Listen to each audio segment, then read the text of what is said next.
السلام علیکم لسنرز. آج جو ناول پیش خدمت ہے اس کا نام ہے گناہگار. رائٹر زینیا شرجیل. ایپیسوڈ 1.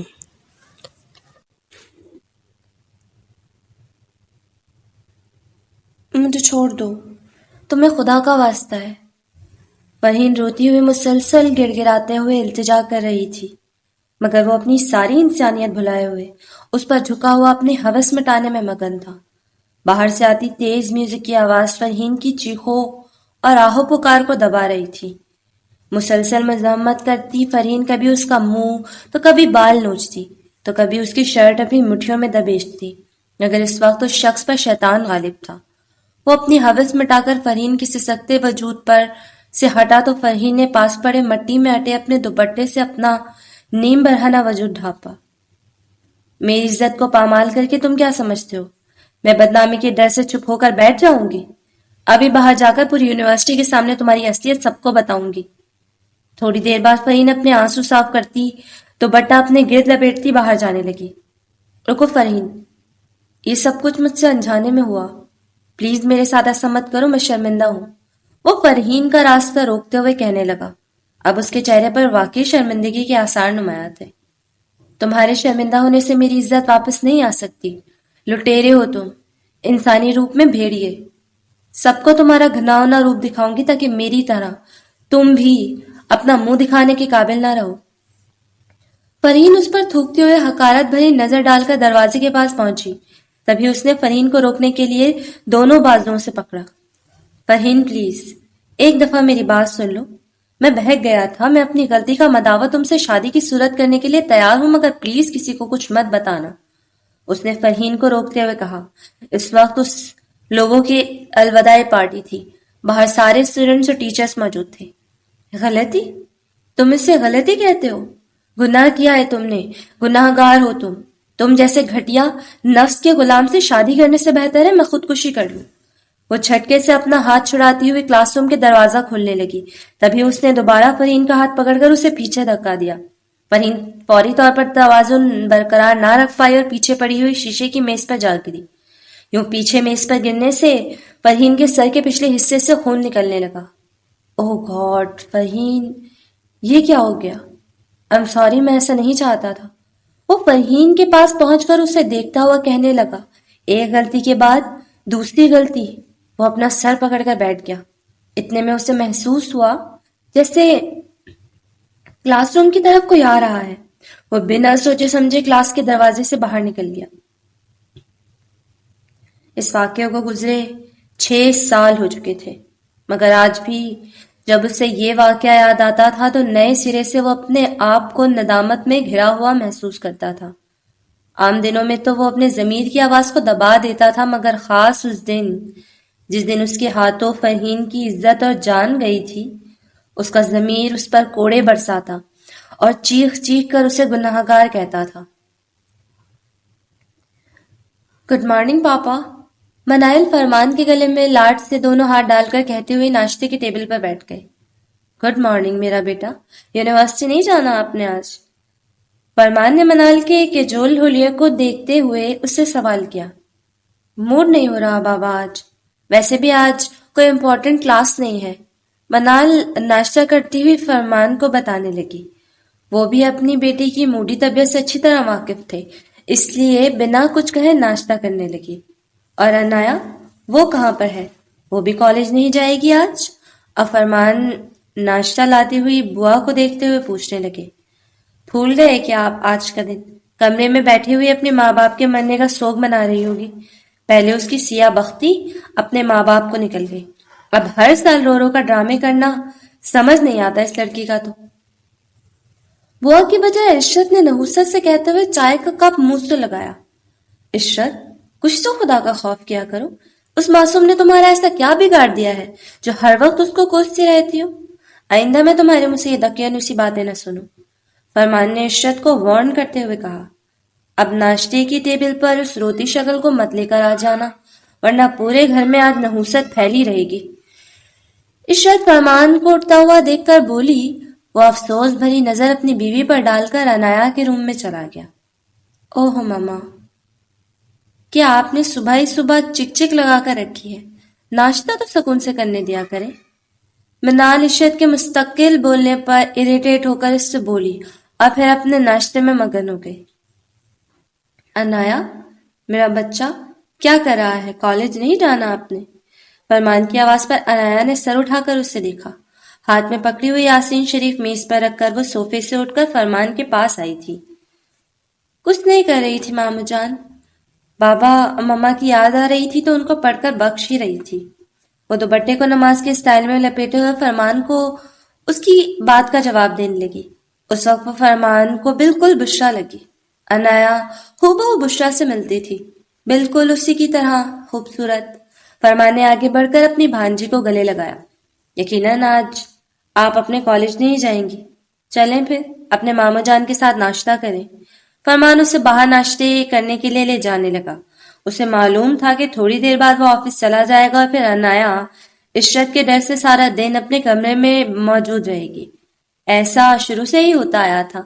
جس دن خالد اور بشرا کی برسی ہوتی، عشرت کا رویہ انایا سے عام دنوں کی بنسبت اور زیادہ سخت ہو جاتا۔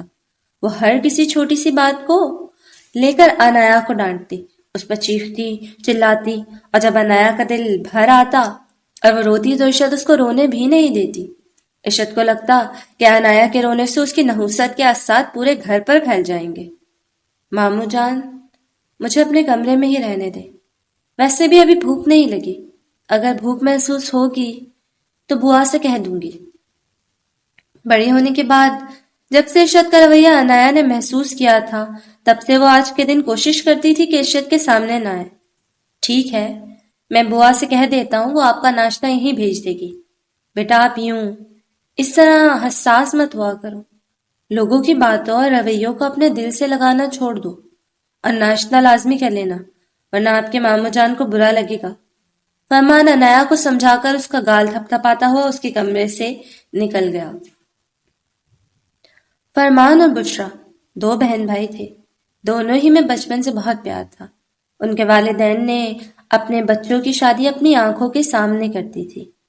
عشرت عادتاً سخت طبیعت کی مالک ہونے کے ساتھ ساتھ فرمان سے شکل و صورت میں کمتر تھی، اور بشرا سے اس کا روایتی نن بھاوج والا رشتہ تھا، جس کی بڑی وجہ بشرا کا رنگ و روپ تھا۔ بشرا خوبصورت ہونے کے ساتھ ساتھ ایک اچھے دل کی مالک تھی۔ اسے عشرت کی طبیعت کا بخوبی اندازہ ہو گیا تھا۔ اکثر وہ اس کے رویے کو نظر انداز کر دیتی تاکہ گھر کا ماحول خراب نہ ہو۔ اکثر محفلوں میں یا کسی تقریب میں جب عشرت کے سامنے بشرا کو سراہا جاتا تو عشرت اس سے اندر ہی اندر جلتی۔ عشرت کے یہاں جب منال کی پیدائش ہوئی تو اس نے منال کو دیکھ کر خدا کا شکر ادا کیا کہ وہ رنگ و روپ میں اپنی پھپھو پر نہ سہی مگر باپ کا جیسی تھی۔ صاف رنگت والی منال گھر بھر میں سب کی لاڈلی تھی۔ منال جب 3 سال کی تھی تب بشرا کے گھر میں انایا کا جنم ہوا، مگر وہ دن بدقسمتی سے بشرا کے لیے اچھا ثابت نہیں ہوا، اور اچانک دل کے پڑنے والے دورے سے بشرا کا شوہر خالد حقیقی الہی سے جا ملا۔ سبھی کو ان کی جوان موت کا بہت دکھ تھا۔ انایا کی پیدائش والے دن خالد کی موت کو لے کر لوگوں میں چہ مگویاں ہونے لگی۔ لوگوں نے انایا یعنی بشرا کی بیٹی کو منحوس کہنا شروع کر دیا۔ ایسی باتیں بشرا کے دل کو چیر دیتی۔ بشرا کی ساس نے بھی اسے عدت پوری کیے بغیر اپنے گھر سے نکال دیا۔ ان کا بھی کہنا تھا کہ یہ بچی منحوس ہے۔ یوں بشرا روتی ہوئی اپنی 9 مولود بچی کے ساتھ فرمان کے گھر پر آ گئی، جس پر عشرت کا اچھا خاصا منہ بن گیا، اور اس بات کا اظہار وہ وقفے وقفے سے بشرا پر طنز اور طعنوں کی صورت کرتی۔ عشرت کو انایا ایک بانک نہیں بھاتی تھی، کیونکہ انایا بشرا کا دوسرا عکس تھی، یعنی رنگ و روپ، شکل و صورت وہ اپنی ماں کی طرح خوبصورت تھی۔ عشرت انایا کا مقابلہ اپنی بیٹی منال سے کرنے لگی۔ وقت آہستہ آہستہ گزرتا رہا۔ خالد کی موت کو اب 8 سال کا عرصہ گزر گیا تھا۔ خالد کی برسی والے دن اچانک معمولی سے بخار سے بشرا کی طبیعت خراب ہوئی، اور وہ دیکھتے ہی دیکھتے دنیا سے رخصت ہو گئی۔ اس واقعے کے بعد سے عشرت نے انایا کو منحوس، سیاہ بخت، بدبخت اور نہ جانے کیا کیا کہنا شروع کر دیا، جس کی وجہ سے انایا کی شخصیت میں اور اس کے کانفیڈنس میں بہت زیادہ کمی آنا شروع ہو گئی۔ السلام علیکم آنٹی، کیا حال ہے آپ کے اور کہاں ہیں آپ کے دونوں نالائق بیٹے؟ نوفل نے گھر میں قدم رکھتے ہی سروت سے نہال اور نمیر کے بارے میں پوچھا۔ وعلیکم السلام، جیتے رہو۔ میرے خیال میں وہ دونوں تو نالائق تھے ہی، مگر اتنے دنوں بعد تم نے اپنی شکل دکھا کر کم نالائکی کا ثبوت نہیں دیا۔ کہاں تھے تم دونوں اتنے دنوں سے؟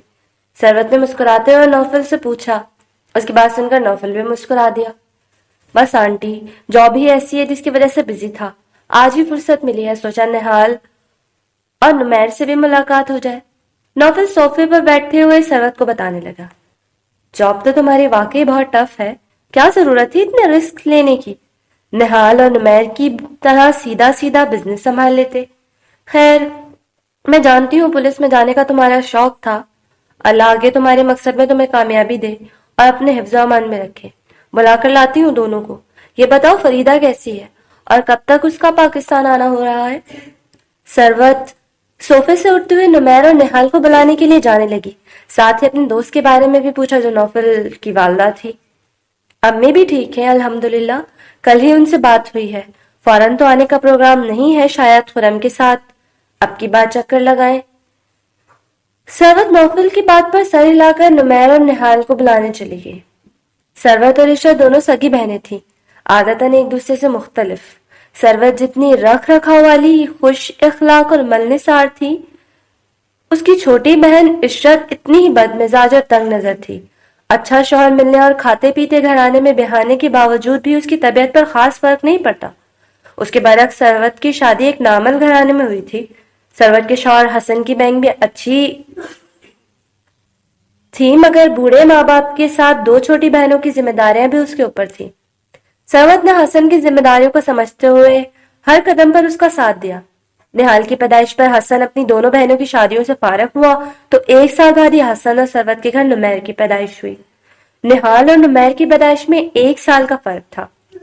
نہال عادتاً سنجیدہ اور کم گو تھا، جبکہ اس سے چھوٹا نمیر چھوٹا ہونے کے بعد سروت کا لاڈلا ہونے کی وجہ سے تھوڑا بد مزاج تھا اور ضدی بھی تھا۔ نہال اور نمیر دونوں بھائیوں کی نوفل سے اسکول کے دور سے دوستی تھی۔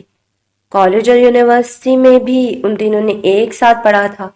یوں وقت گزرنے کے ساتھ ساتھ ان تینوں کی دوستی گہری ہوتی گئی۔ 6 سال پہلے ہی وہ تینوں یونیورسٹی سے پاس آؤٹ ہوئے تھے۔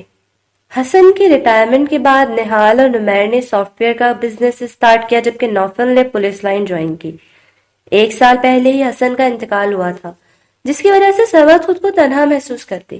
اب وہ نہال کی شادی کا سوچ رہی تھی اور دوسری طرف وہ نوفل کو بھی یہی مشورہ دیتی تھی۔ نوفل فریدہ کے شوہر کی پہلی بیوی کا بیٹا تھا۔ شوہر سے کچھ ذاتی اختلافات کے باعث نوفل کی ماں اپنے شوہر کے ساتھ نبھا نہیں کر سکی، اس لیے 3 سالہ نوفل کو شوہر کے پاس ہمیشہ کے لیے چھوڑ کر چلی گئی۔ فریدہ نے نوفل کی پرورش کی۔ فریدہ کو نوفل سے اگر سگی ماں جیسا لگاؤ نہیں تھا، مگر اس نے کبھی بھی ستیلی ماں جیسا رویہ بھی اختیار نہیں کیا۔ فریدہ نوفل کا خیال رکھتی، اسے اچھی بری بات سمجھاتی، اسی طرح نوفل بھی اس کی عزت و احترام میں کمی نہیں آنے دیتا۔ فریدہ کے شوہر کے انتقال کے باوجود نوفل یا فریدہ کے رویے یا رشتے میں فرق نہیں آیا تھا۔ البتہ خرم، نوفل کا چھوٹا بھائی، کو 3 سال پہلے جرمنی میں جاب مل گئی تھی، جس کی وجہ سے وہ وہیں کا رہائشی ہو گیا اور اس نے فریدہ کو اپنے پاس بلا لیا تھا۔ فریدہ سال 1.5 سال بعد نوفل کے پاس چکر لگا لیتی۔ گھر میں اکیلے ہونے کے بعد نوفل یا تو نہال اور نمیر کے گھر پایا جاتا یا پھر نہال اور نمیر اس کے گھر میں موجود ہوتے۔ یہ اکرم کو کیوں بلایا آپ نے صبح صبح؟ شانزے نے کچن میں کھانا بناتے مصروف ناہلہ سے پوچھا۔ گھر کا کچھ سامان منگوانا تھا، صبح سے طبیعت کچھ بوجھل سی لگ رہی ہے تو سوچا اکرم سے کہہ دوں، ناہلہ نے مصروف انداز میں اپنی بیٹی کو بتایا، جو تنی ہوئی بہوؤں کے ساتھ غصہ ضبط کیے اس کے سامنے کھڑی تھی۔ تو امی، آپ مجھے کہہ دیتی، میں لا کر دیتی، یوں غیروں سے مدد لینے کی کیا ضرورت ہے؟ شانزے نے اس کی بات سن کر اپنا سر جھٹکا۔ تم کہاں پرچون کی دکان پر خوار ہوتی، اتنی دور تک بوجھ اٹھا کر لاتی؟ دوسرا کالج بھی تو جانا تھا تمہیں۔ اکرام کون سا غیر ہے، ہمارے کرایہ دار کا بیٹا ہے اور نہایت شریف بچہ ہے۔ اس غریب بچے کے باپ نے 3 ماہ سے ہمیں کرایہ نہیں دیا ہے، جب دیکھو اپنی غریبی کا رونا روتے ہیں۔ ذرا شرم نہیں آتی؟ بندہ یہی سوچ لے کہ دو اکیلی عورتیں کیسے گزارا کر رہی ہوں گی۔ آئندہ کوئی ضرورت نہیں آپ کو اکرام سے مدد لینے کی۔ جن گھروں میں مرد نہیں ہوتے وہ عورتیں اپنا بوجھ خود اٹھاتی ہیں، اور میں نے آپ کو پہلے ہی کہا تھا کہ کوئی بھی کرایہ دار ہو اسے اتنا فری کرنے کی ضرورت نہیں ہے۔ شریف بچہ، کوئی مرد کبھی بھی شریف نہیں ہوتا۔ وہ بگڑتے ہوئے موڈ کے ساتھ کچن سے باہر نکلی۔ جیسے 5 انگلیاں برابر نہیں ہوتی شانزے، ویسے ہی ہر مرد ایک جیسا نہیں ہوتا۔ مرد تو گھر کا سائبان ہوتا ہے بیٹا، عورت کا محافظ ہوتا ہے۔ نائلہ بھی کچن سے باہر آتی ہوئی لسانیت سے اپنی بیٹی کو سمجھانے لگی، جس کی سوچ چھوٹی عمر سے ہی مردوں کے بارے میں منفی ہو چکی تھی۔ عورت کے محافظ ہوتے ہیں مرد۔ امی یہ بات آپ کہہ رہی ہیں جن کا اپنا شوہر دوسری بیٹی کے پیدا ہوتے ہی آپ کو گھر سے چھوڑ کر بھاگ گیا؟ میں نے تو اپنی زندگی میں 2 قسم کے مرد دیکھے ہیں، ایک بھگوڑے اور دوسرے عزت کے لٹورے۔ شانزے نے تلخی سے کہتے ہوئے نائلہ کو دیکھا۔ شانزے، کتنی بار کہا ہے ترس کھایا کرو اپنی ماں پر، مت میرے دل کے زخموں کو کھچا کرو۔ رحم نہیں آتا تمہیں اپنی ماں پر؟ شانزے کی کڑوی باتیں سن کر نائلہ کو آج بہت کچھ یاد آیا تھا۔ وہ دکھتے دل کے ساتھ شکایتی نظروں سے بیٹی کو دیکھنے لگی۔ ترس تو ہم پر ہماری قسمتوں نے نہیں کھایا، آپ مجھ سے شکوہ کر رہی ہیں۔ کتنی بار میں نے آپ کو کہا میرے سامنے مردوں کے اعلیٰ صفات مت گنوایا کریں۔ آپ کی باتیں میرے دل میں موجود مردوں کے خلاف بدگمانی کو کبھی کم نہیں کر سکتی۔ شانزہ نائلہ سے بول کے اپنے کمرے میں چلی گئی۔ الماری کی دروازہ کھول کر اس نے ایک باکس سے کپڑے کا ٹکڑا نکالا۔ یہ کسی شرٹ کی پھٹی ہوئی فرنٹ پاکٹ تھی جس پر بلیک دھاگے سے این گندا ہوا تھا۔ یہ اسی رات فرحین کے پاس سے ملا تھا۔ یقیناً یہ اسی گناہگار کا تھا جس نے اس کی بہن کی زندگی برباد کر دی تھی۔ اگر میری زندگی میں میرا کبھی بھی اس شخص سے سامنا ہوا نا، تمہاری قسم کھا کے کہتی ہوں آپی، جان لے لوں گی اس کی اپنے ہاتھوں سے۔ شانزے اس جیب کے ٹکڑے کو دیکھتے ہوئے بولی۔ آج اسے کالج نہیں جانا تھا کیونکہ عنایا بھی آج کالج نہیں آنے والی تھی، مگر اب گھر میں ہونے والی تلخی کے باعث وہ کالج جانے کے لیے تیار ہونے لگی، جبکہ نائلہ اپنے آنسو صاف کرتی ہوئے دوبارہ کچن میں چلی گئی۔ نائلہ کے پاس یہی اس کا قیمتی اثاثہ شانزے کی صورت بچا تھا۔ وہ نہیں چاہتی تھی کہ اس کی بیٹی کے اندر مرد ذات کو لے کر منفی سوچیں جنم لے۔ آخر کب تک اسے شانزے کے ساتھ رہنا تھا؟ ایک نہ ایک دن اسے شانزے کی شادی کرنی تھی، مگر مردوں کو لے کر اس کی ذات میں تلخی اور سختی سے نائلہ بہت پریشان ہو جاتی۔ نائلہ جب بھی کوئی چھوٹی موٹی مثال دے کر شانزے کو سمجھانا چاہتی، اسی طرح ان دونوں کے بیچ تلخ کلامی شروع ہو جاتی۔ نائلہ کی شادی اس کے ماں باپ نے چھوٹی عمر میں ہی کر دی تھی۔ نائلہ کی پہلی بیٹی ہونے پر اس کا شوہر اعجاز اس سے خاص خوش نہیں تھا۔ اس کے بعد نائلہ نے وقفے سے 2 لڑکوں کو جنم دیا، مگر بدقسمتی سے دونوں بچے مرے ہوئے پیدا ہوئے۔ چوتھی بار بیٹی کی خواہش میں ان کے گھر شانزے آئی۔ اللہ نے شانزے کو زندگی دی، مگر نائلہ کا شوہر اعجاز دوسری بیٹی کی پیدائش پر بھی ناخوش تھا۔ شانزے جب 2 سال کی تھی تب وہ نائلہ کو طلاق دے کر چلا گیا۔ نائلہ اپنی دونوں بیٹیوں کے ساتھ اپنے باپ کے گھر واپس آ گئی، مگر ماں باپ کب کس کے ساتھ ہمیشہ رہتے ہیں۔ بیٹی کے غم میں نائلہ کے ماں باپ ایک کے بعد ایک دنیا سے چلے گئے۔ نائلہ نے حالات کا مقابلہ کرتے ہوئے دونوں بیٹیوں کو پڑھایا، خود اس نے کیٹرنگ کا کام شروع کر دیا۔ چھوٹی موٹی دعوتوں اور تقریبات کے آرڈرز ملنے پر گھر پر کھانا بناتی اور آفس ورکرز کے لیے روزانہ کھانا بناتی۔ کچھ کرائے کے پیسے آ جاتے جس سے اس کی زندگی بسر ہو رہی تھی، مگر اچانک 6 سال پہلے رونما ہونے والا واقعہ اس کی روح تک کو تڑپا گیا۔ فرحین کی یونیورسٹی کے کسی لڑکے نے اس کی بیٹی کے ساتھ بے رحمانہ سلوک کیا۔ اس دن کو آج بھی یاد کر کے نائلہ کا دل چھلنی ہو جاتا۔ اس واقعے کو 6 سال گزر گئے تھے، مگر آج بھی جب شانزے اور اس کے بیچ اس بات کا ذکر ہوتا تب اس کے زخموں سے لہو رسنے لگتا۔ ایک یہی بڑی وجہ تھی شانزے کی مرد ذات سے بدگمانی کی۔ آج کا دن ہی اچھا نہیں تھا، یا پھر اسے نائلہ سے لڑ کر اس طرح کالج نہیں آنا چاہیے تھا۔ جو بھی تھا، آج کالج آ کر وہ صحیح معنوں میں پچھتا رہی تھی۔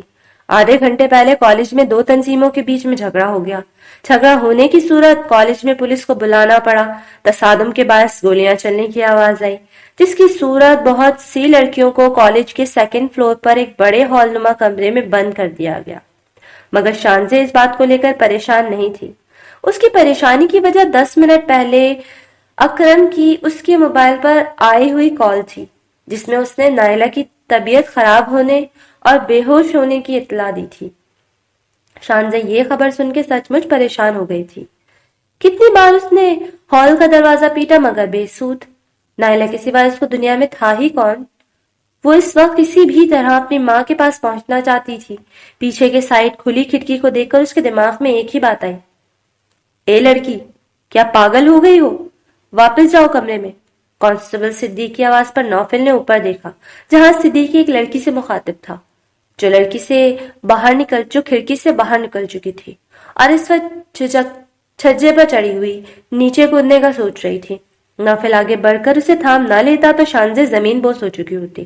نوفل نے اپنی گود میں اس لڑکی کو دیکھا جس نے ڈر کے مارے اپنی آنکھیں بند کی ہوئی تھی، جبکہ شانزے جس نے بنا سوچے سمجھے چھلانگ لگاتے ہوئے آنکھیں بند کی تھی، اب وہ آہستہ آہستہ آنکھیں کھولنے لگی۔ واہ سر، آپ کو تو پولیس کے بجائے کرکٹ میں ہونا چاہیے، قسم سے کیا کیچ پکڑا ہے۔ شانزے اپنے آپ کو اس بےہودہ انسپیکٹر کی گود میں دیکھ کر پہلے اس کی درگت بنانے کا سوچ رہی تھی، پاس کھڑے کانسٹیبل کی بات سن کر مزید تک گئی۔ کیا باپ کا مال سمجھ رکھا ہے؟ اتارو مجھے گود سے۔ وہ شانزے کو اٹھایا اسے غور سے دیکھنے میں مگن تھا۔ اس کی بات سن کر ایک دم ہوش کی دنیا میں آیا اور شانزے کو نیچے اتارا۔ اگلی بار اگر خودکشی کرنے کا ارادہ ہو تو دوسری منزل کی بجائے 10ویں منزل سے چھلانگ لگانا۔ نوفل اپنے سامنے کھڑی اس احسان فراموش لڑکی کو دیکھتا ہوا بولا، اگلی بار اگر میں 20ویں منزل سے بھی چھلانگ لگاؤں تو ہیرو بن کر مجھے بچانے کی ضرورت نہیں ہے۔ شانزے اپنے سامنے کھڑے انسپیکٹر کو دیکھتے ہوئے بولی، جو اسے ایک آنکھ نہیں بھایا تھا۔ دوسری نظر اس نے کوریڈور پر ڈالی جو کہ سنسان تھا۔ اوے میڈم، آپ کو تو ہمارے سر کا شکریہ ادا کرنا چاہیے، ایک تو انہوں نے آپ کی جان بچائی، اوپر سے آپ بدلحاظ ہو رہی ہیں۔ شانزے کے اس طرح جواب دینے پر کانسٹیبل سے اپنے سر کی بے عزتی برداشت نہیں ہوئی، اس لیے جھٹ سے بولا، چپ کرو تم سر کے چمچے، اچھی طرح سمجھتی ہوں میں تمہارے سر کے جیسے انسانوں کو، بس لڑکی دیکھی نہیں فوراً ہیرو بننے کا شوق چڑھ گیا۔ شانزے کانسٹیبل کو گھرکتی ہوئی حقارت بھری نظر نوفل کے اوپر ڈال کر بولی، ارے صدیق، ان بی بی کا مسئلہ سمجھا نہیں تم نے؟ یہ جلن اس بات کی ہے صرف ہیرو کی طرح بچانا ضروری نہیں ہوتا، بلکہ لڑکی کی جان بچا کر اس سے ہیرو کی طرح سے۔ نوفل نے بولتے ہوئے شانزے کو بازو سے پکڑ کر خود سے قریب کیا۔ اس سے پہلے وہ کوئی ہیرو والا عملی مظاہرہ کرتا، شانزے نے ایک تھپڑ اس کے منہ پر جڑا۔ نوفل کا مقصد شانزے کے ساتھ کچھ غلط کرنا نہیں تھا، وہ صرف اسے ڈرانا چاہتا تھا تاکہ اس کی زبان کو بریک لگے، مگر اپنے منہ پر پڑنے والے تھپڑ سے ایک دم اس کو بریک لگ گیا۔ وہ تو شکر تھا کہ کوریڈور میں اس وقت کوئی تھا نہیں، یہ تماشا کسی اور نے نہیں دیکھا، مگر وہاں موجود کانسٹیبل جو کہ کسی فلمی سین کے انتظار میں ان دونوں کو غور سے دیکھنے میں مصروف تھا، نوفل کے منہ پر تھپڑ پڑتے ہوئے دیکھ کر وہ کھانسا ہوا وہاں سے رفع ہو گیا۔ کیا سمجھ رکھا ہے تم نے مجھے؟ اگلی بار ہاتھ لگا کر بتاؤ، پھر بتاؤں گی تمہیں اچھی طرح۔ شانزے نوفل کو غصے میں گھورتی ہوئی وہاں سے جانے لگی، تبھی نوفل نے اس کا بازو پکڑ کر اسے دائیں جانب دیوار پر دھکا دیا۔ شانزے دیوار سے جا لگی، تبھی نوفل نے اپنے دونوں ہاتھ اس کے دائیں اور بائیں رکھ کر شانزے کا فرار ہونے کا راستہ بند کیا۔ میں چاہتا ہوں تم مجھے اگلی بار نہیں، ابھی اور اسی وقت بتاؤ۔ نوفل اس کے قریب آتا ہوا مزید اس سے بولا، دور رہو مجھ سے۔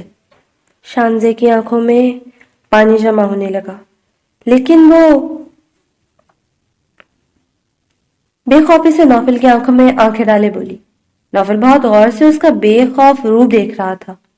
اس وقت کوریڈور سنسان تھا اور اس کے ساتھ کچھ بھی کر سکتا تھا، اور سچویشن میں کوئی اور لڑکی ہوتی تو یقیناً ڈر بھی جاتی، مگر اس لڑکی میں نوفل کو کچھ خاص بات لگی۔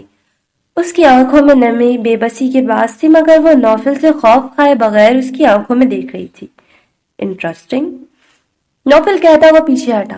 شانزے تیز تیز قدم اٹھاتے ہوئے کوریڈور سے جانے لگی۔ نوفل دور تلک اس کو دیکھتا رہا۔ پولیس باقی کے حالات پر قابو پا چکی تھی، اب کلاس رومز میں موجود طلبہ کو کلاسز سے باہر نکالا جا رہا تھا۔ اوف، تم دونوں تو گھر میں بھی آفس کی باتیں کرتے رہتے ہو۔ سروت میں تنگ آ کر نہال اور نمیر کی طرف دیکھا جو کافی دیر سے اپنی ہی باتوں میں مصروف تھے۔ جبھی تو کہتا ہوں جلدی سے منال کو یہاں پر لے آئے، آپ کی بوریت بھی دور ہو جائے گی اور میرا برسوں پرانا شادی کا خواب بھی پورا ہوگا۔ نمیر سنگل صوفے سے اٹھ کر سرود کے برابر میں آ بیٹھا، جس پر نہال اور سرود دونوں مسکرا دیے۔ بے شرم لڑکے، کیسے اپنے منہ سے اپنی شادی کی باتیں کر رہے ہو ماں کے سامنے؟ سرود نمیر کے سر پر ہلکی سی چپت لگاتے ہوئے بولی۔ ان کی فیملی کے علاوہ خاندان کا ہر فرد جانتا تھا کہ نمیر اور منال ایک دوسرے کو پسند کرتے ہیں۔ تو پھر اور کیا کروں؟ آپ نے حل کے چکر میں میری شادی بھی نہیں ہونے دیں گی؟ اس کو تو قیامت تک ویسے بھی کوئی لڑکی پسند نہیں آنے والی، ایک ایسے ہی بڈھا ہو جائے گا یہ۔ نمیر لاڈ سے سرود کی گود میں لیٹتا ہوا بولا۔ مرا جا رہا ہے ماما یہ شادی کے لیے، آپ ایسا کریں کل ہی خالہ جانے کے پاس جا کر اس بے صبرے کا رشتہ کرا دیں۔ نہال مسکراتا ہوا سرود کو مشورہ دینے لگا۔ اس کے رشتے کی پہلے کیوں بات کروں گی؟ تم مجھ سے 1 سال بڑے ہو، پہلے تمہاری دلہن اس گھر میں آئے گی اور پھر بعد میں اس بے صبرے کی باری آئے گی۔ جلدی سے کوئی بتاؤ اگر لڑکی نظر میں ہے تو۔ سرود کی بات سن کر نہال کچھ بولتا اس سے پہلے نمیر بول پڑا۔ ماما، معلوم تو ہے آپ کو اس جوان بیٹے کے بارے میں، دنیا کی آدھے سے زیادہ لڑکیوں کو تو یہ اپنی بہن مانتا ہے۔ اب آپ ہی اس کے بارے میں کچھ سوچیں تاکہ میرا بھی جلدی نمبر آ جائے۔ نمیر نے سرود کی گود میں لیٹتے ہوئے اسے مشورہ دیا، جس پر سرود مسکرا دی، جبکہ نہال نمیر کو گھور کر دیکھنے لگا۔ مجھے تو فرمان کی بھانجی عنایا بہت پسند ہے، ہر لحاظ سے وہ سوٹ کرے گی نہال کے ساتھ، خوبصورت ہے اور فرما بردار بھی ہے۔ سرود نے اپنے دونوں بیٹوں کے سامنے اپنی چوائس رکھی۔ وہ دونوں ہی حیرت سے سرود کو دیکھنے لگے۔ یعنی آپ اپنی دونوں بہو ایک ہی گھر سے لانے کا ارادہ رکھتی ہیں؟ مان گئے بھائی، نمیر نے سرود کو داد دینے والے انداز میں کہا۔ مگر ماما عنایا، نہال سرود کی بات پر چپ ہو گیا۔ کیوں، تمہیں پسند نہیں ہے عنایا؟ اگر کوئی اور پسند ہے تو بتاؤ، میں تمہاری چوائس کو اہمیت دوں گی پہلے۔ سرود نہال کو چپ دیکھ کر بولی۔ ایسی بات نہیں ہے ماما، وہ اچھی ہے مگر کافی چھوٹی ہے، میرا مطلب ہے وہ منال سے بھی چھوٹی ہے۔ نہال کی نظروں کے سامنے عنایا کا حسین چہرہ گھوم گیا۔ بلا شبہ وہ حسین تھی اور بہت معصوم اور کمگو بھی، مگر وہ اسے کوئی چھوٹی سی بچی لگتی تھی۔ 3 سال پہلے ہی تو عنایا کے ایگزامز کے دوران فرمان کے کہنے پر وہ اسے پڑھایا کرتا تھا، تب وہ سعادت مندی سے سر جھکائے اس سے پڑھتی۔ ویسے بھی کبھی اگر ان دونوں کا سامنا ہو جائے تو سلام کے علاوہ وہ نہال سے کوئی ایکسٹرا بات نہیں کرتی تھی، اور نہ کبھی نہال نے خود سے ایسی کوشش کی۔ 18 سال کی لڑکی چھوٹی نہیں جوان ہوتی ہے، میری بھی اسی سال میں شادی ہوئی تھی۔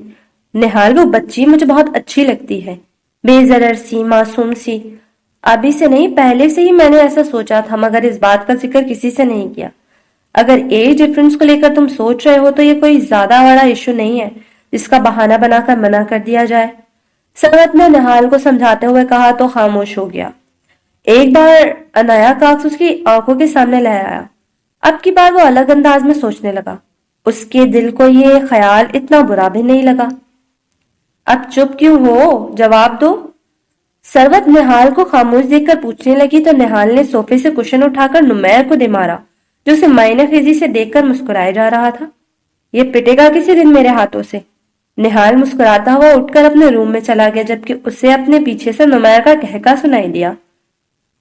ارے ماما، پریشان نہیں ہو، ایگری ہے وہ، آپ جلدی سے جا کر عنایا کے رشتے کی بات کر لیے گا۔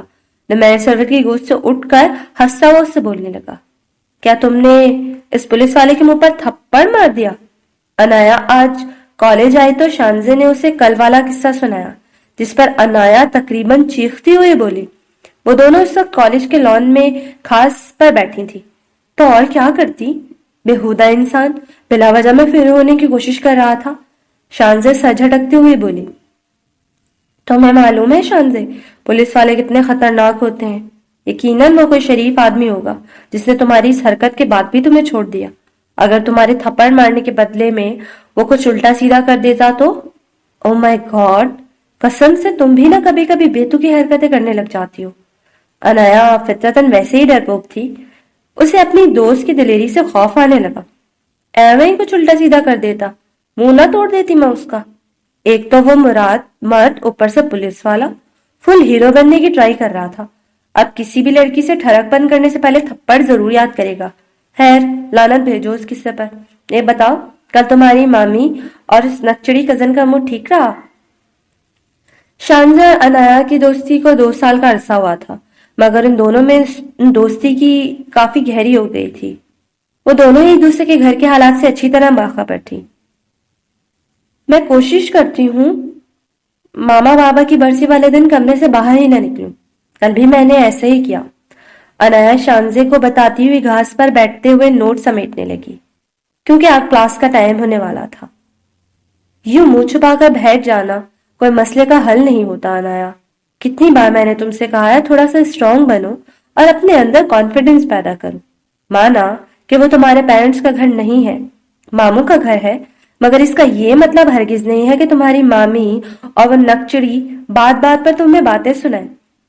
شانزے کا دوبارہ ہی کالج سے انایا کے گھر جانا ہوا تھا.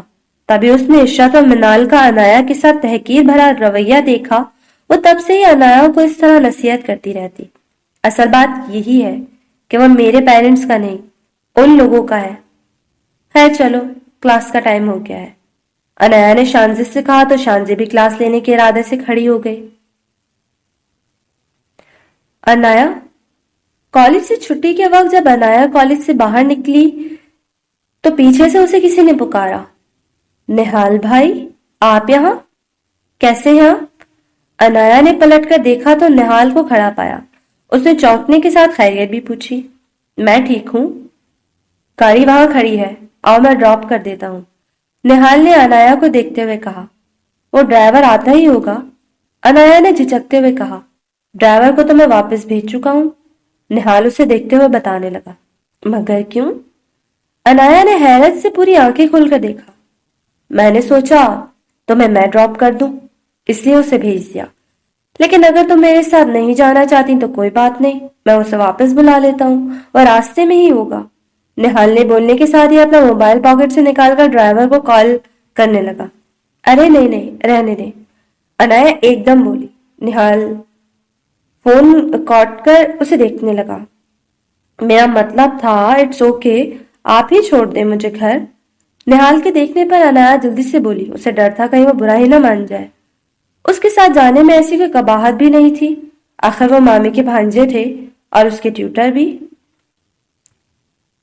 سیٹ بیلٹ باندھ لو.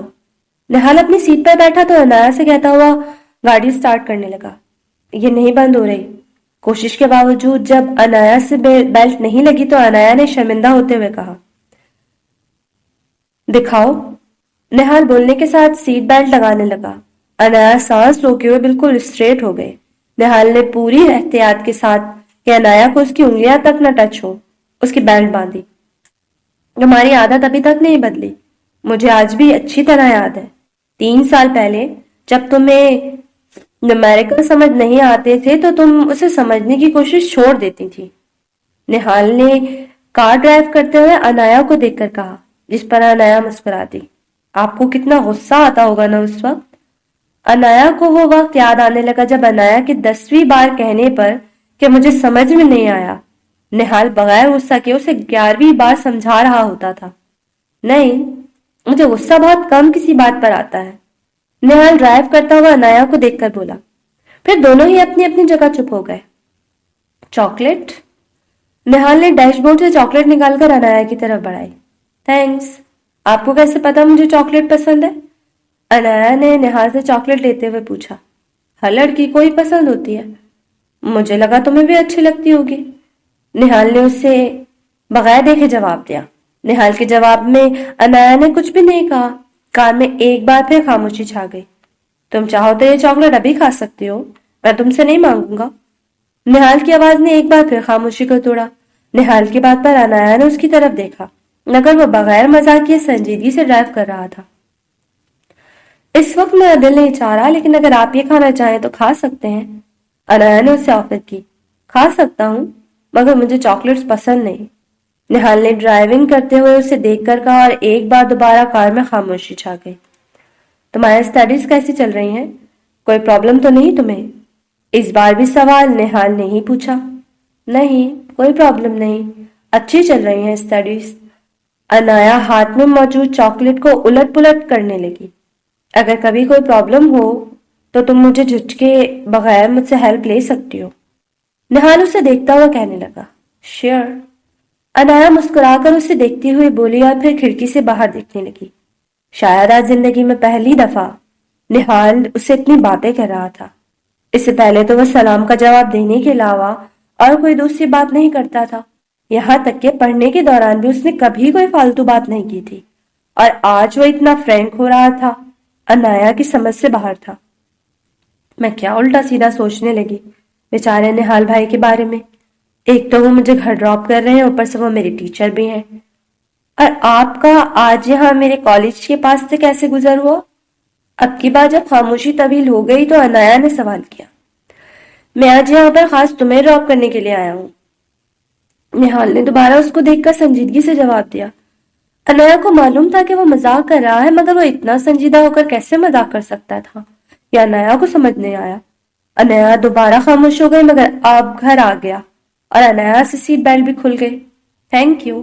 انایا نے کار سے اترتے ہوئے نہال کا شکریہ ادا کیا. کس بات کے لیے؟ نہال اس کا دیکھتا ہوا پوچھنے لگا. مجھے گھر ڈراپ کرنے کے لیے اور اس چاکلیٹ کے لیے. انایا کی بات پر نہال نے مسکرا کر اسے دیکھا. میں چاہتا ہوں میں بھی تمہارا شکریہ ادا کروں. نہال اب اس کو غور سے دیکھتا ہوا کہنے لگا. تو پھر آپ ایسا کریں، آپ کار سے اتر کر گھر آ جائیں. میں آپ کو چائے پلا دیتی ہوں، پھر آپ میرا شکریہ ادا کر دیجیے گا. وہ واقعی بہت خوبصورت تھی اور بہت معصوم بھی. نہال نے اس کو دیکھتے ہوئے سوچا. نہیں، میں چاہتا ہوں کہ میں آج رات تمہیں میسج پر شکریہ ادا کروں. نہال آنکھوں میں چمک لیے اس کو بولتا ہوا کار اسٹارٹ کر کے وہاں سے چلا گیا. اور بہت کوششوں کے بعد بھی انایا کو اس کی بات بالکل سمجھ نہیں آئی.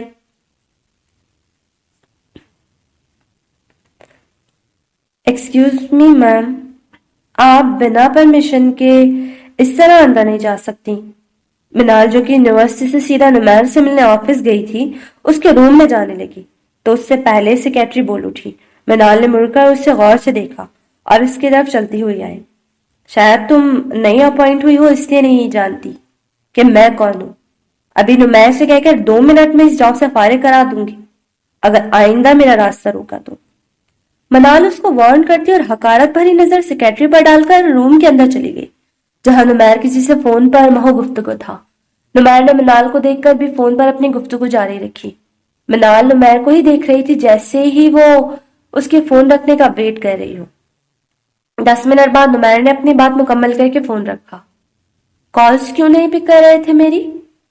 منال ٹیبل پر دونوں ہاتھ جما کر نمیر سے پوچھنے لگی. میٹنگ میں مصروف تھا. کہو کیسے آنا ہوا؟ نمیر نے روکھے لہجے میں اس سے پوچھا. یہ لب و لہجہ وہ صرف نمیر کا ہی برداشت کرتی تھی. For God's sake نمیر، کیوں بچوں کی طرح بہیو مت کیا کرو. میں کل واقعی بزی تھی اس لیے تمہارے برتھ ڈے میں نہیں آ سکی، مگر رات کو 12 بجے سب سے پہلے تمہیں میں نے ہی وش کیا تھا. منال اب کرسی پر بیٹھ کر نمیر کو مناتی ہوئی بولی. کل نمیر کا برتھ ڈے تھا اور منال کا اپنی یونیورسٹی کی فرینڈز کے ساتھ مووی دیکھنے جانے کا پروگرام بن گیا. یہی تو میں نوٹ کر رہا ہوں پچھلے چند ماہ سے. اب تم کچھ زیادہ ہی بزی رہنے لگی ہو. مانا کہ برتھ ڈے پارٹی ارینج نہیں تھی، بس نہال، نوفل اور ماما ہی تھے، مگر تمہیں آ کے میری فیملی کا حصہ بننا ہے. آئی تھنک تمہارے لیے دوسری چیزیں سب چیزوں سے زیادہ امپورٹنٹ میں اور مجھ سے ریلیٹڈ رشتے ہونے چاہیے. نمیر نے منال کو جتاتے ہوئے کہا. نمیر اور منال کے رشتے میں پہل اور محبت کا اظہار منال کی طرف سے ہوا تھا. پہل لڑکی کرے، نمیر کے لیے بات کوئی خاص معنی نہیں رکھتی تھی. منال اس کی کزن تھی، خوبصورت اور پڑھی لکھی تھی. سب سے بڑھ کر وہ دونوں سے بچپن سے ایک دوسرے کی عادتوں سے واقف تھے. مگر 3-4 مہینوں سے نمیر آہستہ آہستہ منال کے رویے میں تبدیلی محسوس کر رہا تھا. نمیر، میرے لیے تم امپورٹنٹ ہو، تمہاری ہی امپورٹنس ہے یار. اگر تمہاری ناراضگی کا خیال نہیں ہوتا تو یونیورسٹی سے سیدھا تمہارے پاس آ جاتی. اب جلدی سے موڈ ٹھیک کرو اپنا. منال اپنی کرسی سے اٹھ کر نمیر کے پاس آئی اور اس کی کرسی کے دونوں ہینڈل پکڑ کر اس کی طرف جھکتی ہوئی ایک ادا سے بولی. اور اگر میں ناراضگی برقرار رکھوں تو تم مجھے منانے کے لیے ایک عدد تو کس کرو گے نا؟ نمیر اس کی اس بولڈنس کو چیلنج کرتا ہوا بولا. زیادہ پھیلنے کی ضرورت نہیں ہے، شرافت سے اٹھو اور لنچ کراؤ مجھے. اب منال باقاعدہ اسے بازو سے پکڑ کر اٹھانے لگی. ایسا کرتے ہیں لنچ یہی منگوا لیتے ہیں. 4 بجے ایک کلائنٹ کے ساتھ ڈیلنگ ہے۔ نمیر موبائل پر آرڈر دینے کے لیے نمبر ڈائل کرتا ہوا بولا۔ 4 بجنے میں ابھی پورے 2 گھنٹے باقی ہیں، ہم دونوں ابھی اور اسی وقت باہر جا رہے ہیں۔ منال اس کا موبائل اس کی پاکٹ میں رکھتے ہوئے بولی۔ معلوم ہے میں تمہاری باتیں کیوں مان لیتا ہوں؟ نمیر نے منال کو دیکھتے ہوئے پوچھا۔ کیونکہ میں خوبصورت ہوں اور تم مجھ سے پیار کرتے ہو، منال اترا کر بولی۔ جی نہیں، اس لیے کہ پیار تم مجھ سے کرتی ہو، اور خوبصورتی کا کیا ہے؟ خوبصورت تو وہ بھی تھی۔ آخر جملہ نمیر نے آہستہ سے بولا۔ منال جو کہ روم سے باہر نکل رہی تھی پلٹ کے اس کو دیکھا۔ کون تھی خوبصورت؟ منال نمیر کو دیکھ کر پوچھنے لگی۔ کوئی نہیں، جلدی چلو، واپس بھی آنا ہے، نمیر کہتا ہوا آفس کے روم سے باہر نکل گیا۔